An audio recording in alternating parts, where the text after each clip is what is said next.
The question lingers for us.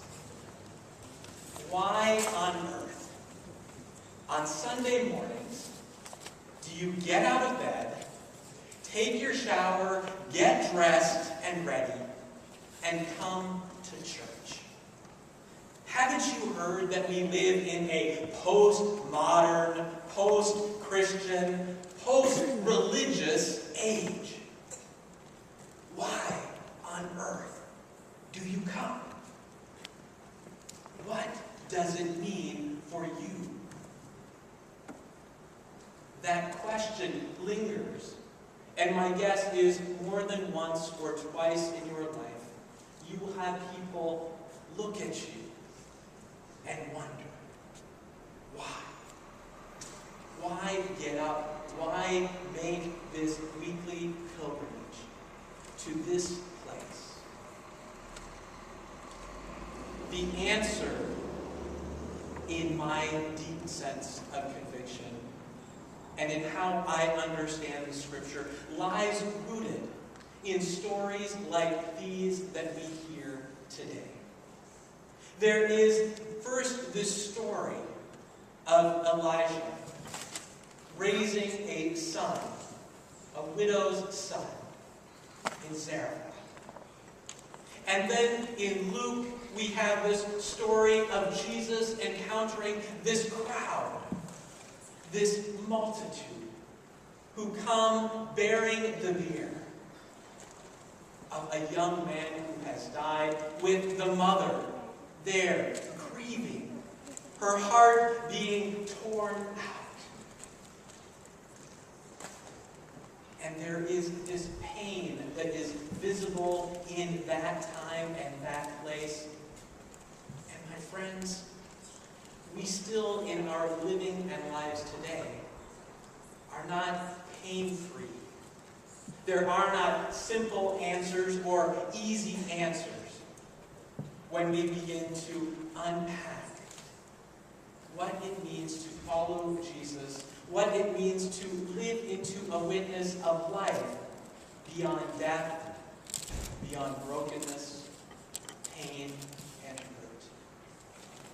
If anything, it is my understanding that Sunday mornings become a place where life is interrupted. This ongoing living, with all of its joys and struggles, encounters in a new way, at its best, an understanding of God active among us, touching us, encountering our lives when we come here, to this place and this time.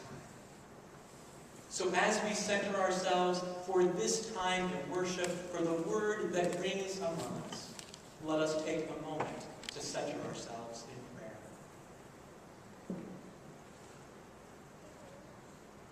Life-giving and eternal one, on the roads in which we travel, you encounter us. In the places in which we join as a community, you step into our midst, claiming and reclaiming us, breaking through those places of hurt, of loss, frustration, and even death. Reclaiming and calling us again to be your people and to live into your life. As we come to this time, may the words of my mouth and the meditations of our hearts be acceptable in your sight, O God, who is our rock and our Redeemer. Amen. 7 years ago this summer, we started what was called the Naming Project Summer Camp. It was for gay, lesbian, bisexual, transgender, and allied youth. And that summer we had 10 campers show up. Incredible. With wonderful and powerful stories. Now, to give you a little bit about one of the campers, his name was Tim. He was 15 years old at that time. He had come out when he was 13, had struggled with what that would mean, had had a hard time making friends, and eventually began struggling with drugs and alcohol. And by the time he was 15, he was already in recovery, but now dealing with depression and a sense that there wasn't a community for him. As he came to camp, he brought all of this, and the pain was palpable. But over the course of that week, we had conversations, and we grew together, we listened to his story, and he gained a sense that there was a community around him that loved and cared for him. There was a documentary made of the camp that summer, and I remember watching it the first time with both the campers and their families, but also several friends and fellow clergy from here in the Twin Cities.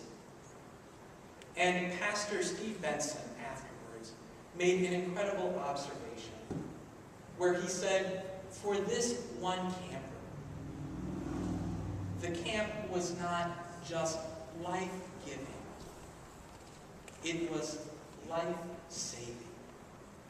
For everyone else, maybe they could have gone, and it would have been a life-giving experience. But for this one, it was life-saving.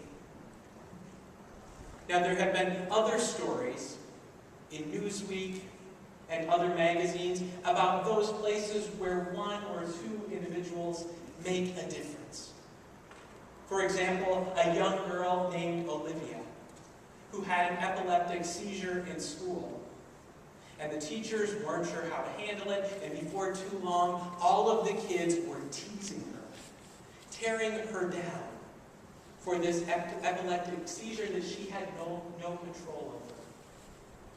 By the time she was a teenager, she was locking herself in her room, not wanting to come out, dealing with her own depression.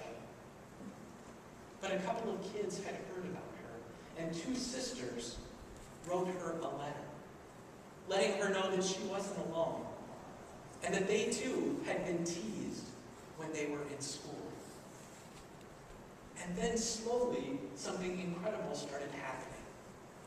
Then others began to hear about this letter that was sent to Olivia. And more letters started streaming in, and before too long, she had 1,000 letters there before her, telling her how others had been teased, but how they had found new life, new hope on the backside. And to let her know that she wasn't alone. Olivia now goes around the country speaking on behalf of children, on anti-bullying campaigns, working for them, telling her story about that deepest, darkest place that she had encountered, and knowing that through others there is a hope and a promise on the other side.